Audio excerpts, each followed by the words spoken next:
കൂട്ട് 2004 സിനിമയാണ്. അത് ചെറുപ്പത്തിൽ ലോക്കൽ ടി വിയിലൊക്കെ ഇടയ്ക്ക് വരുന്ന സിനിമയാണ്, ഇടയ്ക്ക് വരാറുണ്ടത്. അപ്പോൾ അതിൽ ഈ പറഞ്ഞ പുള്ളി, ഇതിലെ നായകൻ്റെ പേര് റിച്ചാർഡ് ഋഷി എന്നാണ്. ആ പുള്ളി ഇങ്ങനെ തലയും കുത്തിയിട്ടൊക്കെ ഇങ്ങനെ പുഷപ്പ് ചെയ്യുന്ന രംഗമൊക്കെ ഉണ്ട്. അതൊക്കെ അന്ന് വലിയൊരു കൗതുകമായിരുന്നു. പിന്നെ അതിൻ്റെ അകത്ത് ആ പോലീസുകാർ വണ്ടി ചേസ് ചെയ്യുന്നതും വിജയരാഘവൻ്റെ പെർഫോമൻസൊക്കെ അന്ന് കണ്ട ഓർമ്മയുണ്ട്. വിജയരാഘവൻ ഇങ്ങനെ ഈ കാർക്കിച്ച് ഈ ചോരയാണ് എന്ന് പോയി പറയുമ്പോൾ ഇവൻ കാർക്കിച്ച് തുപ്പു അതിലേക്ക്. അപ്പോൾ അതൊക്കെ അന്ന് കണ്ട സമയത്ത് നല്ല കൗതുകം ഉണ്ടായിരുന്നു. അപ്പോൾ അതിൻ്റെ ഒരു ഓർമ്മയിലാണ് എന്ത് ചെയ്യുന്നത്, ഇന്ന് യൂട്യൂബിൽ പടം അവൈലബിൾ ആണ്, ഇരുന്ന് കാണുന്നത്.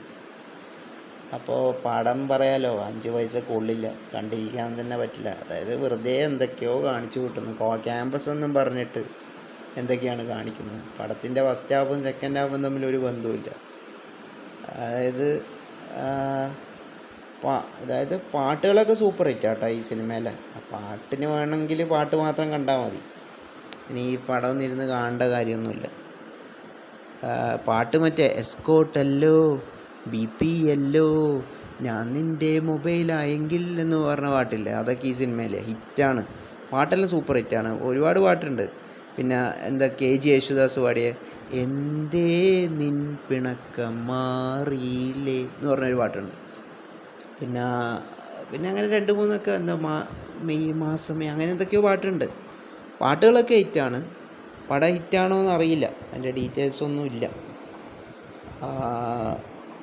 പിന്നെ താരങ്ങളൊക്കെ ഒരുപാടുണ്ട് കേട്ടോ ഇതിൽ. താരങ്ങളൊക്കെ നല്ല താരങ്ങളുണ്ട്. സായികുമാറുണ്ട്, തിലകനുണ്ട്, ജഗദീഷുണ്ട്, പിന്നെ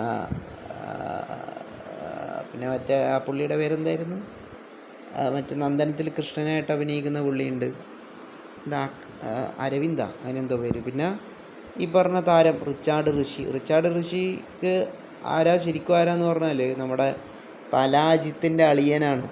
ശാലിനി ഉണ്ടല്ലോ, ബേബി ശാലിനിയുടെ സഹോദരനാണ് ഈ റിച്ചാർഡ് ഋഷി. അപ്പോൾ പുള്ളി മുന്നേ കാതൽ വൈറസ് എന്നൊരു പടം എടുത്തിരുന്നു തമിഴിലാറ്റം. അപ്പോൾ അത് ഫ്ലോപ്പായി. അപ്പോൾ മലയാളത്തിലേക്ക് വന്നിട്ടാണ് ഈ കൂട്ടെടുക്കുന്നത്. പടം ഹിറ്റാണെന്നുള്ള പടം എന്താ അവസ്ഥ നമുക്കറിയില്ല. അതിൻ്റെ കൂടുതൽ ഫിനാൻഷ്യലായിട്ടുള്ള കാര്യങ്ങളൊന്നും എവിടെയും കൊടുക്കാത്തതുകൊണ്ട് അറിയാൻ പാടില്ല. പാട്ടുകളൊക്കെ ഹിറ്റാണ്. ഞാൻ പറഞ്ഞല്ലോ, പടം നിങ്ങൾക്ക് ഒന്നും ചെയ്യാനില്ലെങ്കിൽ, നിങ്ങൾക്ക് വെറുതെ ടൈം കളയാനാണെങ്കിൽ വെറുതെ ഇരുന്ന് കണ്ടോ. അതായത് ഒന്നും കിട്ടാനില്ല, ഈ പടം കണ്ടിട്ട് നിങ്ങൾക്ക് ഒന്നും കിട്ടാനില്ല, ഭയങ്കര ബോറാണ്. പല സീനുകൾ ഓടിച്ചിട്ട് കാണേണ്ടി വരും, വെറുതെ എന്തൊക്കെയോ കാണിച്ചു കൂട്ടുന്നു.